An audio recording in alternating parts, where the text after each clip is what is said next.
Good to go. I got the thumbs up over there. It's almost 9 o'clock. By the time I get done talking with this welcome, it will be 9 o'clock. Looks like it just turned over. Welcome, everybody. Looks like we do have a handful of folks out in the crowd. I am always happy to see that. We are here today for our regularly scheduled Commissioners Court meeting for Karnes County. We have a quorum present. Commissioner Rosales is at conference, so he will not be here today. So keep him in your thoughts and prayers whenever he's traveling. Like I said, we do have a quorum present. Let's stand for our opening prayer and pledge. My daily devotional scripture reading this morning was from Ephesians. It says, "For our struggle is not against flesh and blood, but against the rulers, against the authorities, against the powers of this dark world, and against the spiritual forces of evil in the heavenly realms." Keep that in mind, Lord. Merciful Father, we lift up our hands to you in thanks, praise, and glory for the blessings to come this week. Protect us this week from all the evil and misfortune.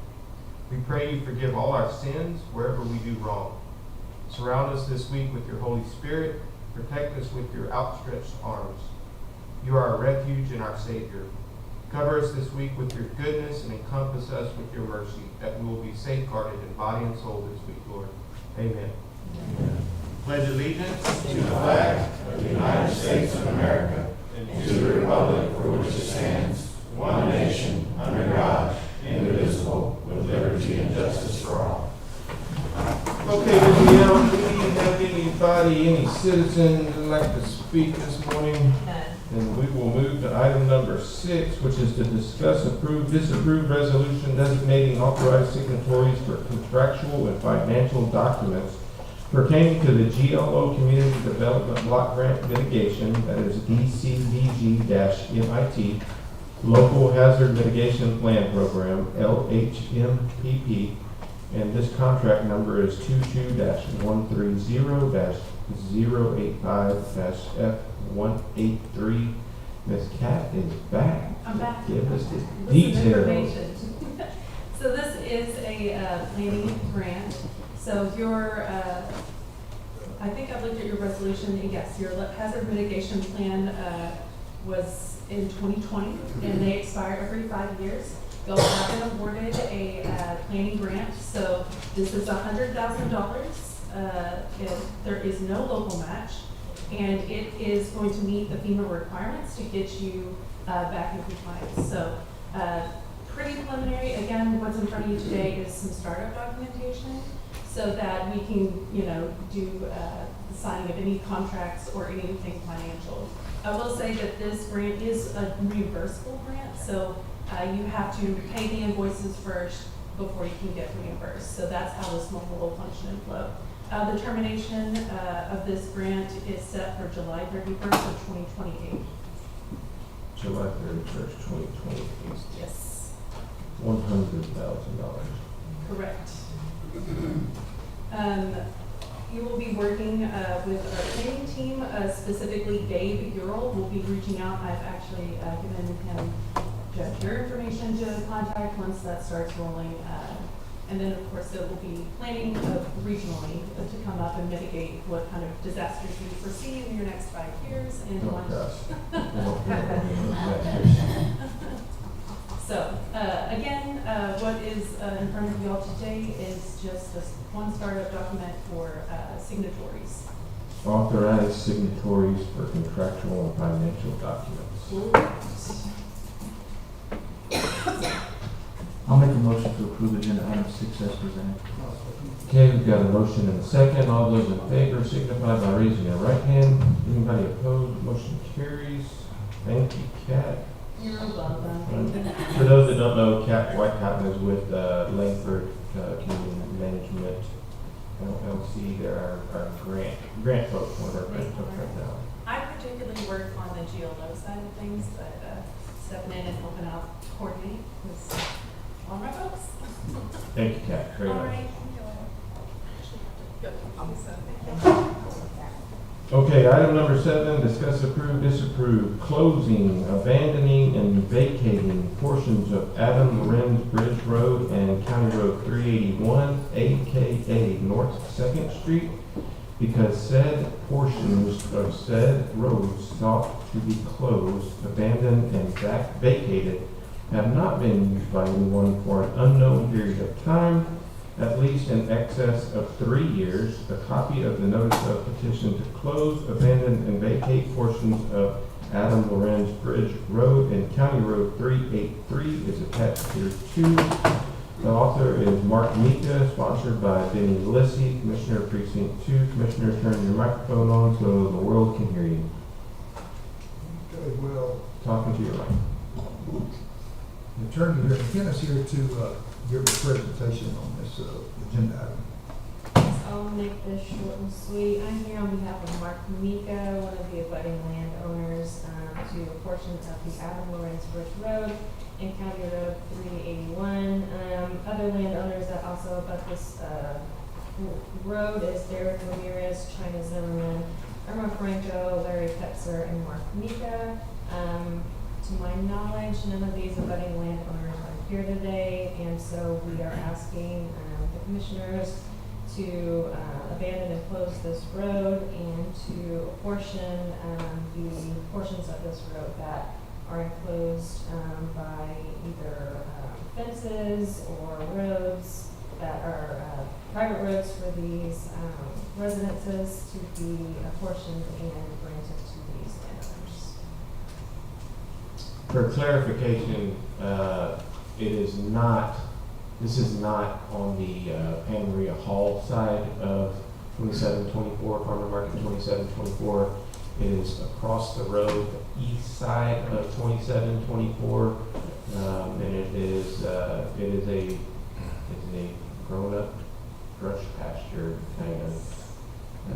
Kind of been used by the landowners as their own personal property. It hasn't been used as a public road or transit anyway for certainly more than 3 years, but at least for 3 years by the transportation code. So.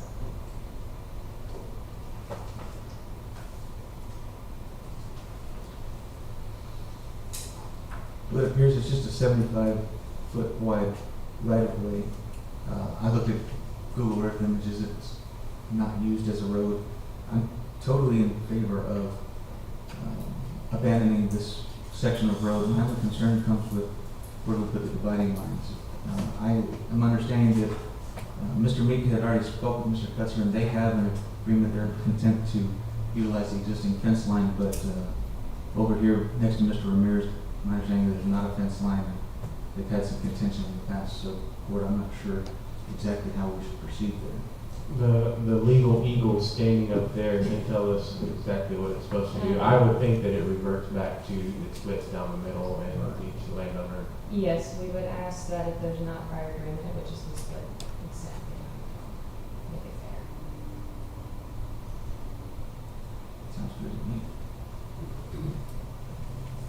If there's no other discussion, I'll make the motion that we approve item number 7 as presented. I'll second. We have a motion and a second. All those in favor signify by raising your right hand. Anybody opposed? Motion carries. Thank you, Ms. McKenna. Item number 8, discuss, approve, disapprove bank depository extension agreement with Falls City National Bank from August 1, 2025 to July 31, 2027 by Squirts County Treasurer. Judge, do you want to approve this today, or would you rather have a full court to do this? It doesn't make any difference, and they'll just extend the contract until we sign a new one. I've not talked to Commissioner Rosales about it, but I don't know if anybody has. We have quorum. Okay, I'm just asking just to see if maybe he had said something to someone wanting to wait until he was here. I'm good with going ahead. Now, you should have a copy of the depository form in your packet. Your Honor, I'm going to recommend that we go into executive session and discuss this. Okay.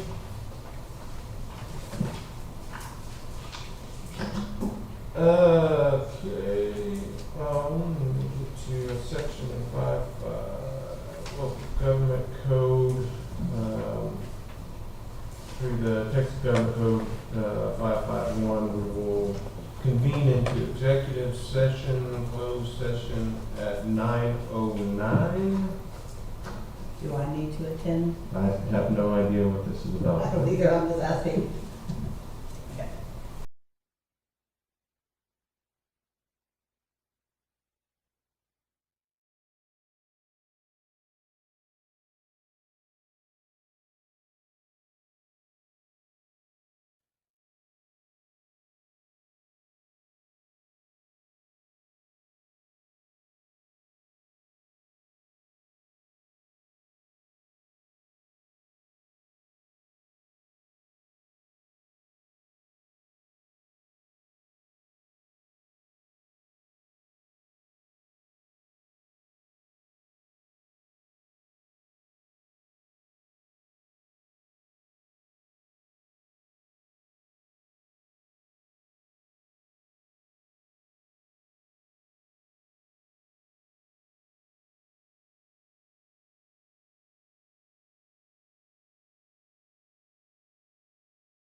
moving back into regular session.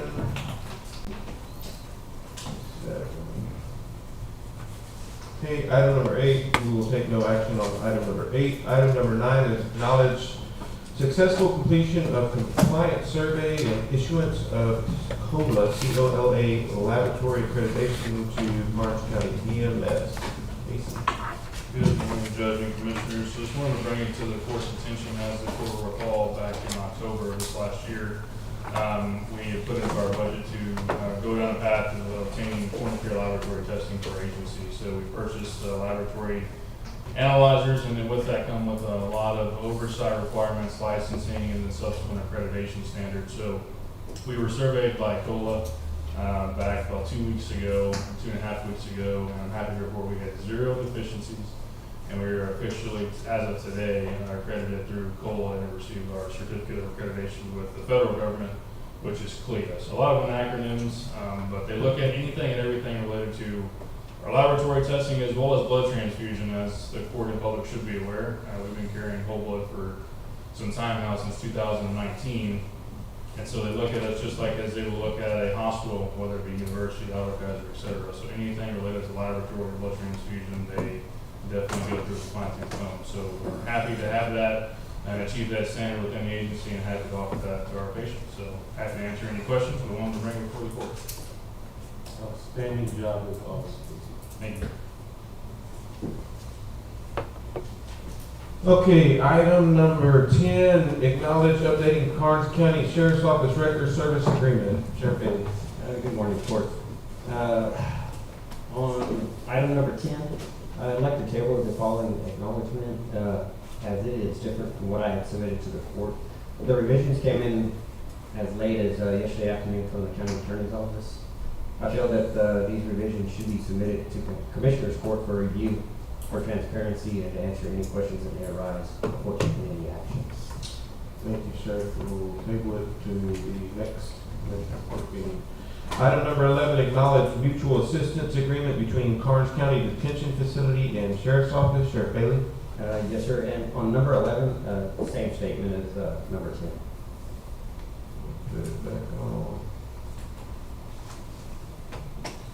Item number 12, acknowledge MOU between Karnes Detention Facility and Sheriff's Department for the purpose of providing a sexual assault / abuse hotline. Sheriff. And number 12, the same.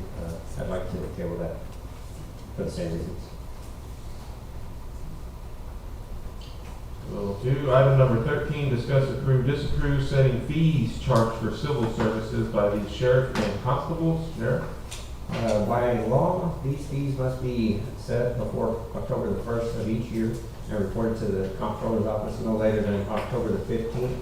Failure to meet this deadline will result in 2025 fees remaining in effect through 2026. Please be aware that even if the county has not changed fees, the county is still responsible for reporting that information to the Comptroller's Office. If there are no fee changes, we need to review the fees to make sure they are correct. So we submitted what the fees are in surrounding counties, and we also submitted to the court what our fees are. And wondering if there's any discussion if we'd like to change those fees. It's up to the Commissioner's Court. I mean, it's your office. I trust what you feel like would be best. KCSO current pricing is $100 for civil process, other than a writ. On writs, we're charging $200. In my opinion, I think the $200 for a writ is a good place to be. What we have the most of is civil process that are not writs. I would recommend, like D County does, I can go up to 125 on those to compensate for our deputies having to go out and serve those papers. Fuel. Wear and tear on vehicles. Yes, sir. Yes, and time out there. Currently, we're at $100. That'd be a $25 increase. The highest fees on this list is Wilson County at $135. So that sounds reasonable to me as well. That you wanted to go to 25.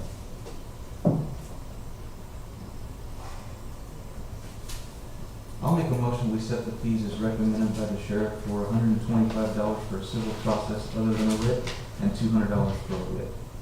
Second. Okay, got a motion and a second. All those in favor signify by raising your right hand. Anybody opposed? Motion carries. Thank you, Sheriff. Thank you. Item number 14, discuss, approve, disapprove, engage professional services of Armstrong, Vaughn and Associates, PC, for fiscal year 2025 audit fees not to exceed $38,000. Yes, Judge and Court, good morning. So for Commissioner Jeffers, I being new to the court, every year the court has to engage an outside auditor since we're a government entity having an annual audit. This is basically y'all's engagement for next year, for current year, which is what will be closed down here in a couple of months. I've been very happy with working with them. I believe Judge Henke has shared the same, that they've been great to work with, and I would encourage the court to engage with them again, even though it shows $38,000. The last couple of years, I've been saving the county about $7,500 each audit, because I do a lot of the work inside that they don't have to do.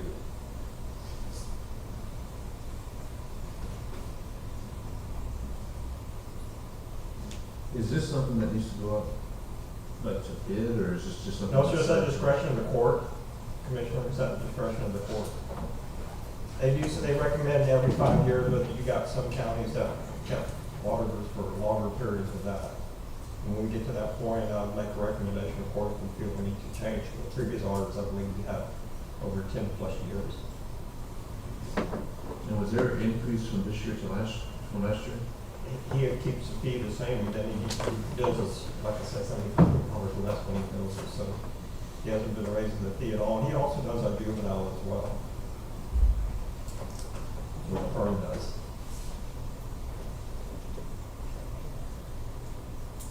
Has the rest of the court been happy with the services we received previously? I've been extremely happy with Phil. I think Phil does a great job. He's always a phone call away. If any of y'all have questions for him, Judge, or anyone, he always answers our questions or emails. I'll make a motion to approve to engage professional service from Armstrong, Vaughn and Associates, PC, for fiscal year 2025 audit, being not to exceed $38,000. I'll second.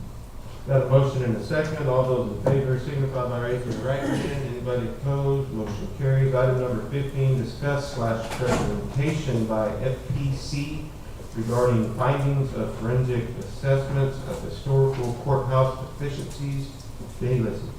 Okay, we've got our representatives from FPC, and they're gonna give us a presentation on their findings. Good morning, Judge and Commissioners. My name is Allison Chambers. I'm a Principal and Preservation Architect with Ford Cullen Carson in San Antonio. And we have completed our assessment of the existing conditions at the courthouse and provided a report and summary to the committee, and was all favorably received and approved.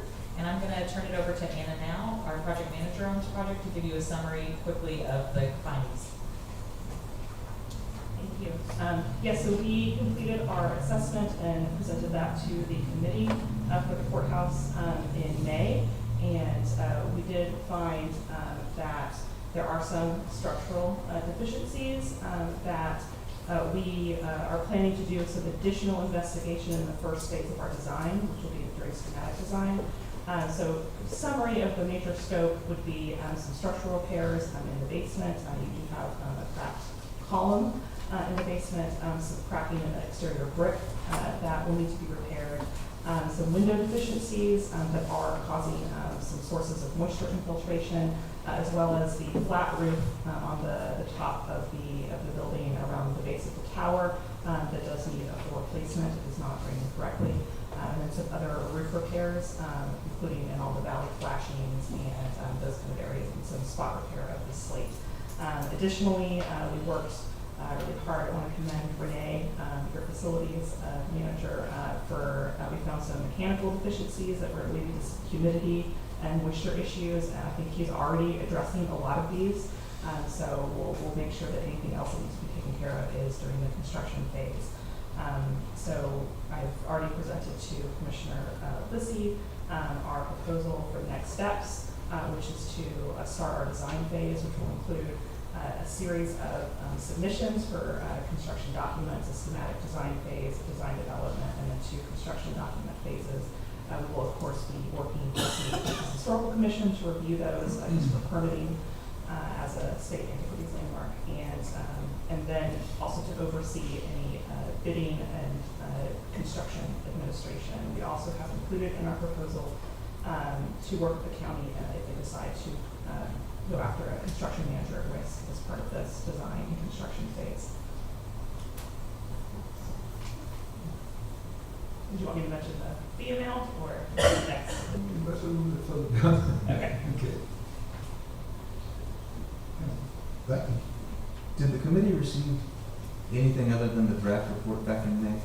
I do have a final report that I still need to print out with hard copies and mail, and a digital copy, but that will include the final cost estimate. Another thing I should mention is that we did have a cost estimator work with us on this, and their estimate is around 4.2 million worth of repairs.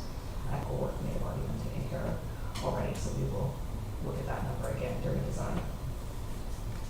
I have a copy of the draft report, but I asked Renee for it. I'm not sure if all the other commissioners were able to get a copy and have time to review it. There's a lot of information in there that concerns me. Page 10, they recommend additional investigation of the sonotube foundations. There's also, it also states, interior repairs should only occur after exterior repairs to address moisture infiltration are complete. Are all those going to be, is that going to require more investigation before we continue with? That will be part of the design phase. Part of the design. Yeah, so that the construction documents correctly address those deficiencies, that would all be part of this next phase.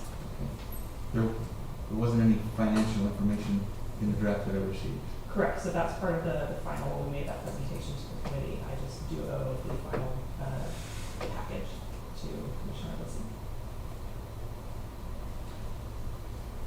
One concern that I saw while reading through this was that some of the materials used in the actual remodel were labeled as possibly subpar materials, and there might have been some poor workmanship done.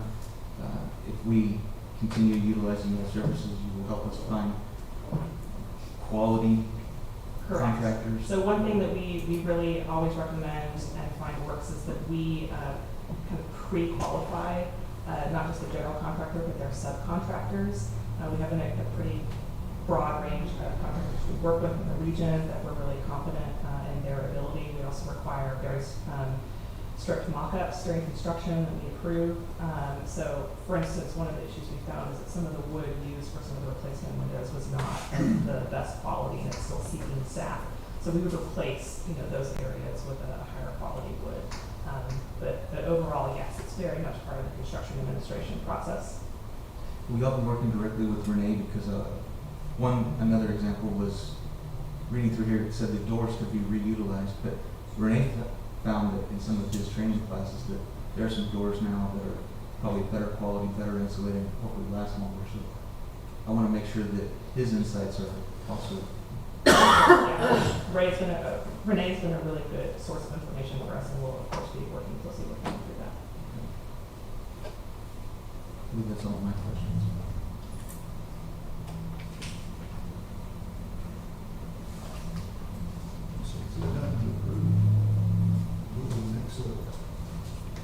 Okay, item number 16 is discuss / take possible action relating to approval of the recommendations presented in the FEC conditions assessment study to define the restoration project and construction budget. Mr. Lissy? Does anybody have any discussion, any questions that I asked these ladies about the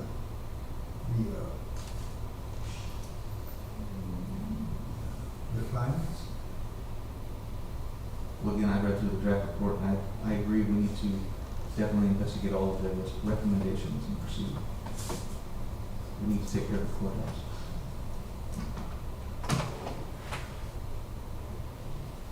No, no, no. If not, I'll move we approve item number 16 as presented.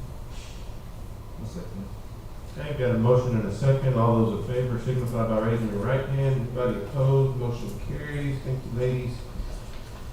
Item number 17, discuss, approve, disapprove, authorizing FPC to proceed with the development of construction drawings for restoration of the historical courthouse in the amount not to exceed $480,000. Commissioner Lissy.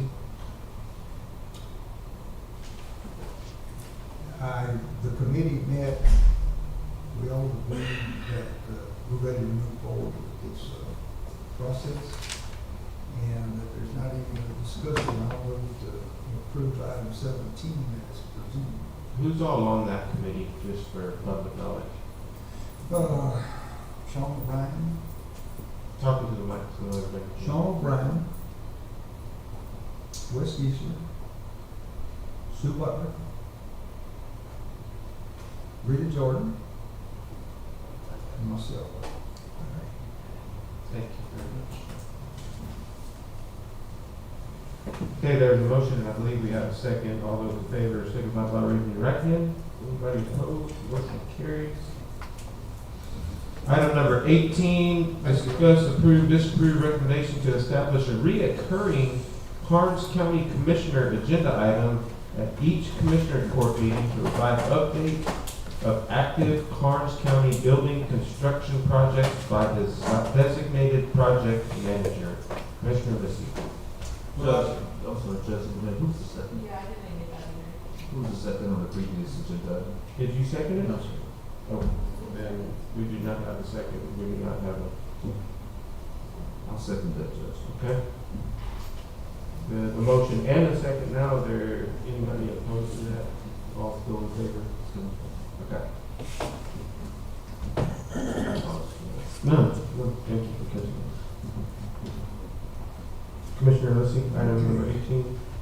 I really appreciate it, like what the judge did last meeting, to where we had a report on all the building projects, and I just thought it'd be a good job, good thing to have a report at every report meeting. Okay, who's designated project managers? Who are those people? I'm the one for Precinct 2 Service Center. We're the one for Archive Building. Correct.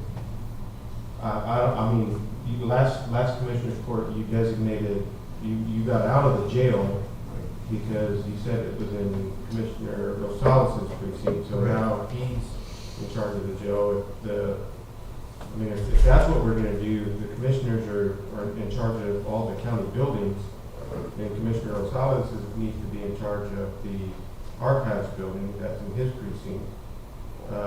The annex is in whose?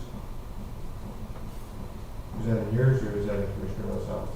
I don't really know. I think it's in jail. So Commissioner Rosales will have the jail, the annex, the archives. Trying to think what other. We have the EMS facility in Gillette. That will be his. Commissioner Beatrice will then have the EMS training in Kennedy. And then Commissioner Geisler will have the ongoing with Precinct 4. Service Center and EMS and EMS, which is I like the idea of having a reoccurring agenda item to discuss the projects, but as far as the designated project manager, I mean, that could be fluid, as, you know, all commissioners are required to we're all responsible for the buildings of the county, and if Commissioner Lissy went on vacation for a week and needed help, I'd be happy to help him, and the same with Commissioner Geisler, and so, unless someone's been officially designated project manager, I'd be totally in favor of just having a recurring update, but we could also include that in our reports every.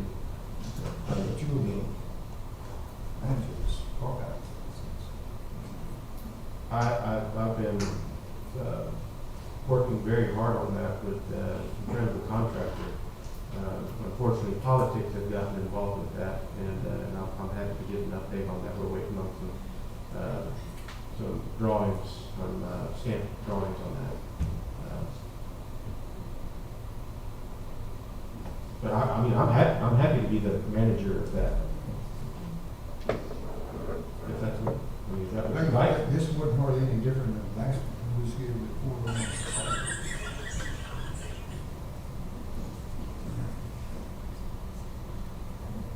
So,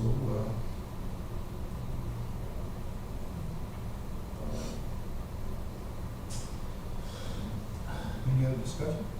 I mean, are you going to, since this is your agenda item, what are we doing designated project manager? I mean, is James gonna be okay with taking all of the? All right, let's table it till the next meeting till we talk to Jim. Sound like-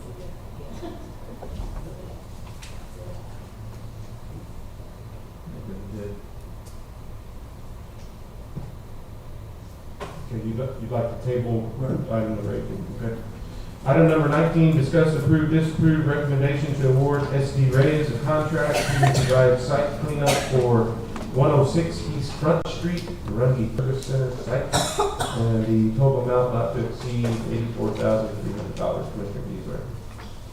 Judge, Commissioners, so we went out for bids, for a site cleanup on the property that was purchased, almost a year ago. And we received 2 bids back. They were scored, but when Res won the bid, I'd like to thank both bidders for their bids in timely fashion. I do appreciate their communication, but I think I supplied you guys with everything that I had, so the total amount was $84,300. They currently do a lot of the press, the road bridge department. I think they're pretty solid. Yes. That's good. Wonderful.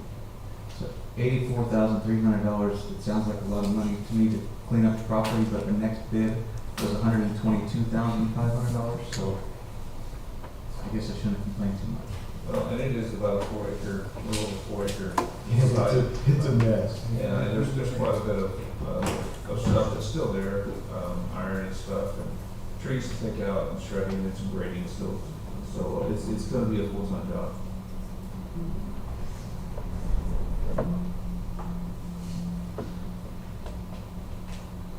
I'll make a motion to award SD Reyes a contract to provide site cleanup for 106 East Front Street, Rungy, Texas, Karnes County Precinct 4 Service Center site.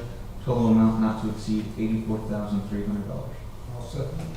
I have a motion and a second. All those in favor signify by raising your right hand. Anybody opposed? Motion carries. Cleaner up, Commissioner. So, item number 20, can we do this? Okay, item number 20, discuss, approve, disapprove, declare 2 carport awnings located at 106 East Front Street, Rungy, Texas, and 5 gray road barriers as surplus and transfer to KCRB department for use at their facility. I apologize that jumped the gun there. On the property when we purchased it, there are 2 existing carports awnings. I'm not seeing the use for them over in that area for what we've got planned coming up for scope. And then in addition to that, there's 5 gray road barriers that are basically water, filling with water, you can go in and across the roads and prevent people from going down the road. So for construction wise, I did visit with EMS and Road and Bridge and Sheriff's Office to see if they had any need for any of this stuff. And Road and Bridge is the one that provided showed the most interest, or the only interest. Well, I agree. I like finding uses for something instead of just tossing it and throwing it away, so I appreciate y'all finding a use for it somewhere. I'll make a motion to approve agenda item 20 as presented. I'll second. Okay, got a motion and a second. All those in favor signify by raising your right hand. Anybody opposed? None. Motion carries. Item number 21, discuss, approve, disapprove request by KCRB engineer to obtain permit from TxDOT to install a culvert on State Highway 81 at County Road 220 as part of the Hobson roadway and drainage reconstruction project. Good morning, Court. It's pretty self-explanatory there. The particular location that we're looking at is at the very end of County Road 220 as you approach Hobson from the west. And the approach is pretty dilapidated. We go back in there, we'll just install that culvert for textile standards, what we do on all of our other projects, all the other projects where we identify the need, and we pay it. That's it. Is any of this on state property? That is the reason we're actually having to get the permit, because it is on state property. Does TxDOT reimburse the county for us for that, or do we pay that as taxpayers? No, this is basically where we're tying in to our projects to their location. We're paying for that. There's no grant funds involved. The TxDOT does not reimburse us for doing that? No, sir. No, sir. It's as we discussed, I don't know, several courts ago, when we go in there and get the permits for these things, we're tying our project into their facility, and that's the appropriate way to handle it. It's not something they're forcing us to do, but if we don't, then what we end up doing is our citizens drive over the same poor pavement that's out there. This way when we deliver a project, we deliver the whole project. And TxDOT does something very similar for us whenever they come through. In fact is, they just actually recently did that down about a mile away from that location on 220, where they had State Highway 81 project come through. So do they come in, if this is done, do they come in and just do up to their? No, what they'll do is they'll come in and they'll obviously replace their culverts and their end treatments, but they'll also go ahead and tie back the paving improvements, much like we do into our facilities. So we work collaboratively with them on a number of projects. Do they have to get a permit from us to do work on? No, we decided as a county, court decided as a county to go ahead, and when we're working in the state right of way so it doesn't just give the appearance that we're going in there and doing the state's job. I would come and ask for permits every time that we were going to do that. And so that's how we're doing it. It gives visibility and transparency and all that stuff, plus the quality of project that we need. By getting a permit, they come back afterwards, they inspect it, they approve it. That's and then correct. They accept it into their inventory, they maintain it after the fact. And that alleviates our liability, yes, sir. It's something they do on a statewide basis with everybody. Could you protect that? Well, actually, TxDOT right now is trying to, and this is not necessarily a sideboard, but it ties in, Judge. TxDOT right now is trying to force all counties to do this.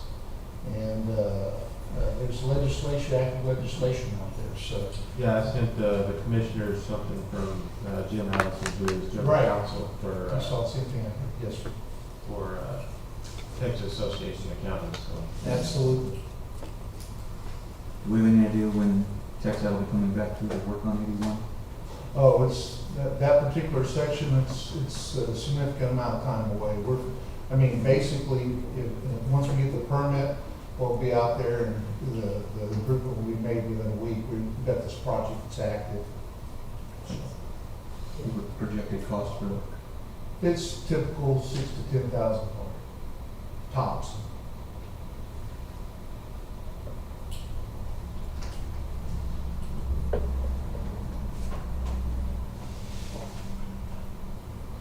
There's no further discussion. I will move, we approve item 21 as presented.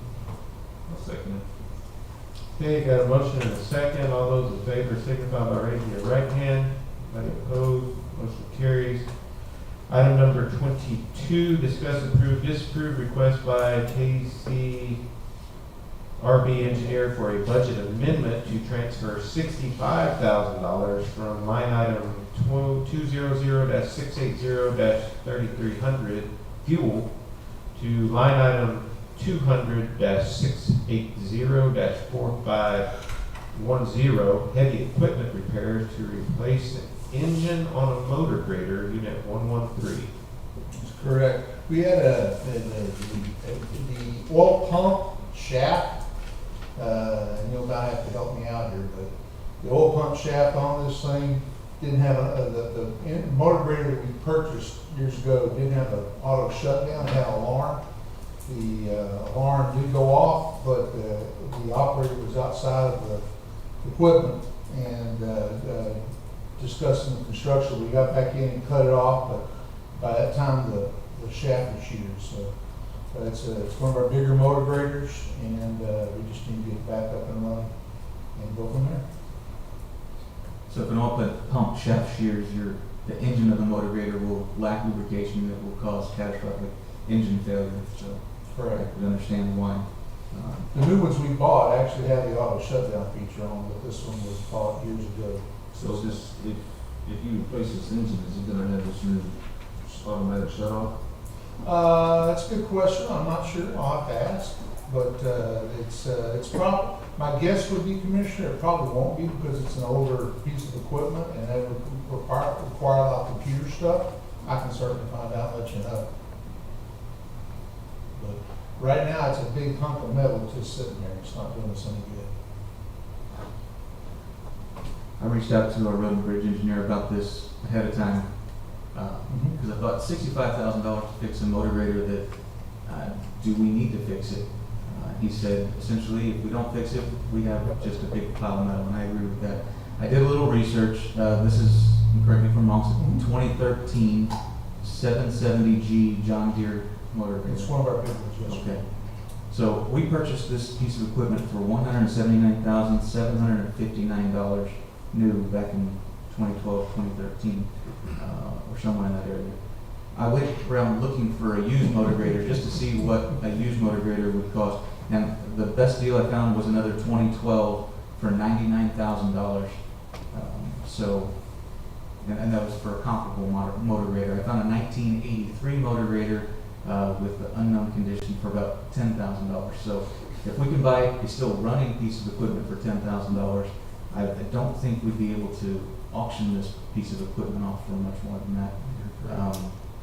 So I'm hesitant just because it's a lot of money to fix a motor grader that I'm not 100% sure how much we need it, because I know we have 6, but you said it is our larger motor grader? Yes, we will, yeah. The option is very, very likely that we will be basically reducing our fleet in time to come. It's been our experience that whenever you put a non-working piece of equipment out there, you get what you'd expect to pay, what you'd expect to get for it. So we're going to put it back. We like to put it back in service, get it running, make sure it's there. The engine will be have a good solid warranty on it.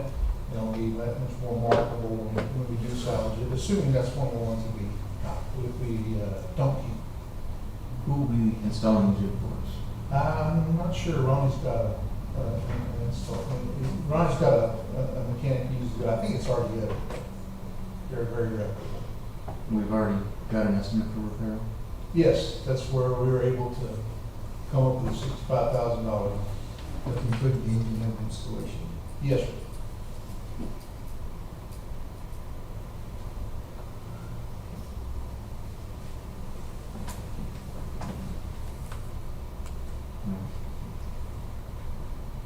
It'd be better to have a piece of equipment that we can utilize and then in the future resell for more money. So I will make a motion to approve agenda item 22 as presented. I'll second. Got a motion and a second. All those in favor signify by raising your right hand. Anybody opposed? Motion carries. Item number 23 is our consent agenda. We have our reports from Justice of the Peace Precincts 2 and 4. We have our district clerk's report, elections, EMS, Sheriff's Department, Constable Precinct 1 and 3, and our TMD report. We also have a budget amendment, 2 of them, 2025-11 and BA 2025-12.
Judge, I make a motion to approve the consent agenda as presented.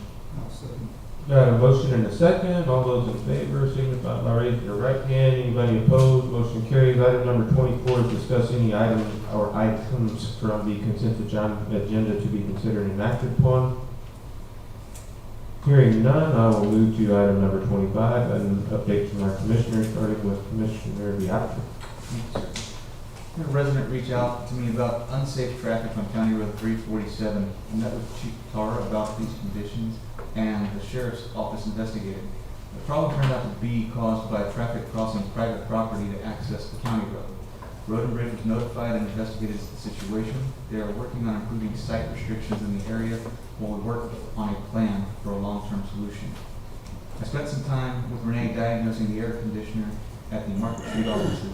We've been having problems with the air conditioning units, dripping condensation, damaging ceiling tiles, and leaking into the workspaces.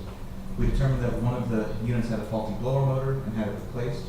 I believe the other unit has a dirty evaporator coil, and I would like to have it cleaned before proceeding further.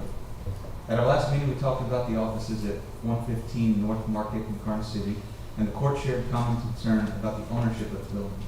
Our county clerk found a transfer of jurisdiction agreement from 1999 that in part states, TDCJ hereby transfers onto Karnes County, and Karnes County hereby accepts the jurisdiction of the property and shall use the property only for a purpose that benefits the public interest of the state, provided, however, that jurisdiction of the property shall automatically revert if Karnes County no longer uses the property for a purpose that benefits the public interest of the state. So we have an agreement in place. I drove several county roads in Precinct 1 and noted concerns that are related to our Road and Bridge Department along with TxDOT. I had a resident reach out about the county's support for the food bank distributions. I thought it would be good to quickly address the concerns publicly. There is a Karnes County food distribution at the beginning of every month. The county is sponsoring the distribution 4 times a year. In doing so, we ensure that there are enough volunteers and supplies present to make the distributions a success. On the other months, the San Antonio Food Bank is coordinating the volunteers and supplies. Karnes County pays the San Antonio Food Bank for the food provided each month, regardless of who is hosting. We have scheduled a food council meeting for this afternoon, and if you have a heart to serve and want to be part of this, please reach out to me. In my last report, I mentioned Kennedy ISD's superintendent reached out to see if the sheriff's office could provide SROs for the school. Since then, I coordinated a meeting between Dr. Bowers and Sheriff Bailey where we discussed the needs of the school district. I also had Dr. Bowers review a copy of the memorandum of understanding that the county has with Falls City ISD. I advised him that the school board accepts those same terms. I would bring it before the court. The school board of trustees is scheduled to discuss the MOU at their next meeting on July 28th. I joined Renee in a conference call with A-Alert Roofing, who recently installed the new roof on this building. At times, we still have water dripping from the ceilings in several offices. A-Alert has concluded that the problem is not with the roof, and they're going to hire an investigative engineer at no cost to the county to determine the cause of the problem. Last Thursday, the Tax Increment Investment Board had their quarterly meeting. I met with the other board members to discuss the current development agreement. One of my biggest concerns with the agreement is the variable interest rate charged by the developers. Interest is currently accruing at a rate of 11.5%, and outstanding balance owed to the developers is $3,065,333.61. We discussed the possibility of issuing bonds to secure a lower interest rate, and Kennedy's attorney is currently reviewing the development agreement to make recommendations to the board. The board approved a $1,513.69 disbursement to the developer and set our next meeting for October 16th at 5:30 p.m. at Kennedy City Hall. To prepare for today's agenda, I spent a day reviewing the draft of the Karnes County Courthouse Condition Assessment and discussed the conditions with Renee. This Thursday, Kennedy ISD will have their monthly food bank distribution at 9 a.m. by the high school. Also this Thursday, ACOG is hosting the Alamo Area Council of Governments Roadshow from 10 to 2 at the Mill in Kennedy. Representatives will be present to discuss aging services, income support for utilities, residential repair, health maintenance, benefits counseling, caregiver respite, Alamo Regional Transit, veteran services, and weatherization assistance programs. Thank you, Commissioner. Yes. Commissioner Nissy. Okay, first thing I'd like to do is thank all of our employees. They do a wonderful job. Really appreciate them. County Road 207 is under construction. County Road 253 is under construction. Hobson is a work in progress, working on streets there. Spoke to citizens about the road we abandoned on 381, that's been taken care of. Numerous calls about shredding, and people called in there complaining about the weeds and the grass in the bar ditches, and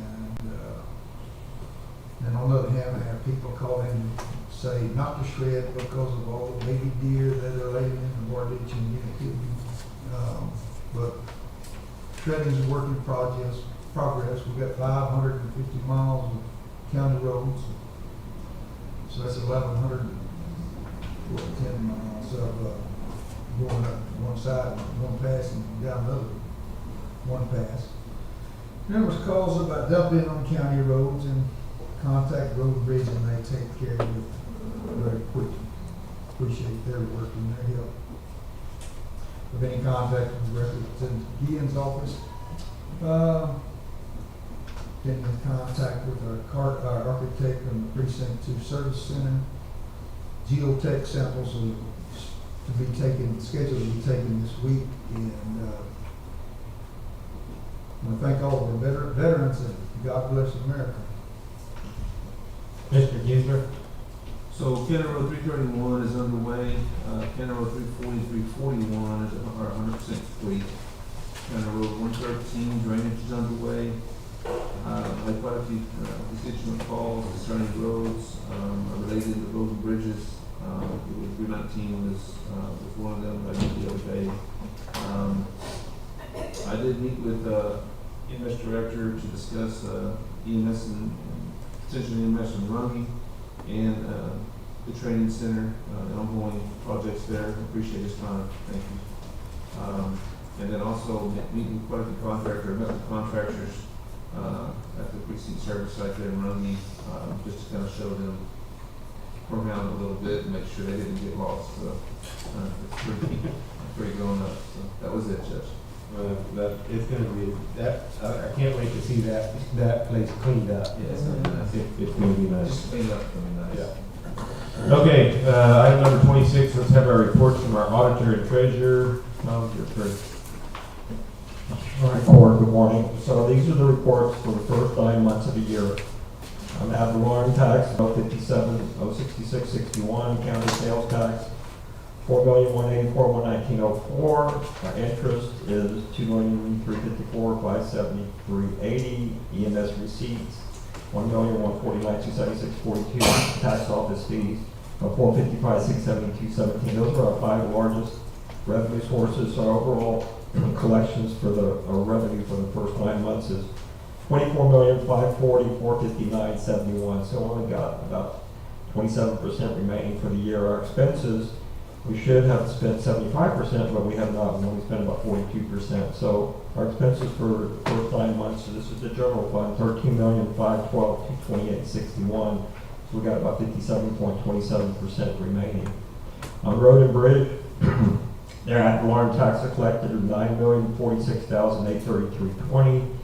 The right-of-way royalties that got changed by the auditors down to oil and gas leases, so that's why there's nothing there, and that's why your oil and gas leases are exceeding that. So that $1,000,005 should be part of the budget for oil and gas leases. The interest is $735,863.43. The oil and gas leases is $2,257,423.17. Other revenue sources are $1,511,465.53, which gives total revenue of $13,551,585.33. The expenses for the first 9 months is $14,436,402.28. Our non-court bills were $9,833,186.32, which majority of GEO, $8,361,029.88. 2 payrolls of $646,771.67. Payroll taxes, insurance, $535,747.31. utilities 58,878.55, and the other amounts, which is like restitution and so forth, is 230,758.91. Our investments ended at 99,804,786.38. Texas class for 31,384,50.07. Tax pool 36,422,295.24. And multi-bank, which is Persian, which is $32,002,041.07. So investments did go down $1,986,058 because we moved monies around to pay GEO and so forth. But we're still sitting financially very well for the county. As you can see in the general fund, we've got a surplus for the first 9 months.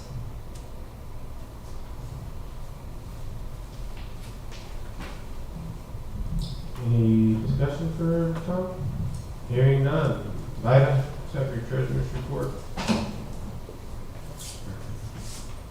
Balance as of May 2025, $103,202,213.78.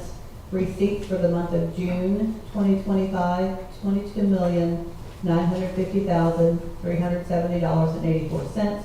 Disbursements for the same time period, $24,833,499.37, for an ending balance of ending balance of June 2025, $100,319,085.25. 101 million. We're going the wrong way, I guys. know. You just when those GEO monies hit. Not good. Tom and I try to get them out in the same month, but sometimes that doesn't always happen when they don't send us bills. Item number 27, discussion/action on the treasurer's report. Make a motion to approve the treasurer's report. Second. All those in favor signify by raising your right hand. Anybody opposed? Motion carries. Thank you, Ryan. Item number 28, discuss/acknowledgement. Personnel changes. This is all departments, and I'll run through these real quick for y'all. We do have some new hires in the sheriff's office. We have a new patrol deputy, a new dispatcher, and a new admin assistant. Promotions, transfers/reassignments. Sheriff's Department had a case manager that was one of those. Resignations and terminations, and we had a jailer and a dispatcher in the Sheriff's Department. No retirements. We are currently hiring for facility security officers. Karnes/Wilson Juvenile Probation Department. They are still looking for attendance specialists. HHSC administrator. A prevention specialist. Road and Bridge Department is looking for an operator 1 and an operator 2. Sheriff's Department needs jailers, a dispatcher, patrol deputy for our mental health officer position, and another patrol deputy. The tax office is looking for a deputy clerk part-time. Item number 29 is payment of bills. All right, for the total bills for today is $814,027.20. General fund is $122,247.52, and the road and bridge is $679,138.53, which makes up the majority of our bills. Commissioner Beatrix. I had a previous question, but I've already talked with the auditor, and I believe we have it resolved. Any other discussion on the bills?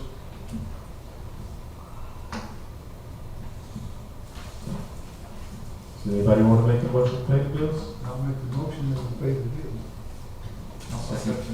Okay, we've got a motion and a second. All those in favor signify by raising your right hand. Anybody opposed? Item number 30, acknowledge Commissioners Court will meet on August 12, 2025, 9 o'clock in the morning in our historic courtroom over at 101 North Maria Avenue, Suite 200, Clark City, Texas, 78118. Item number 31, is there a motion to adjourn?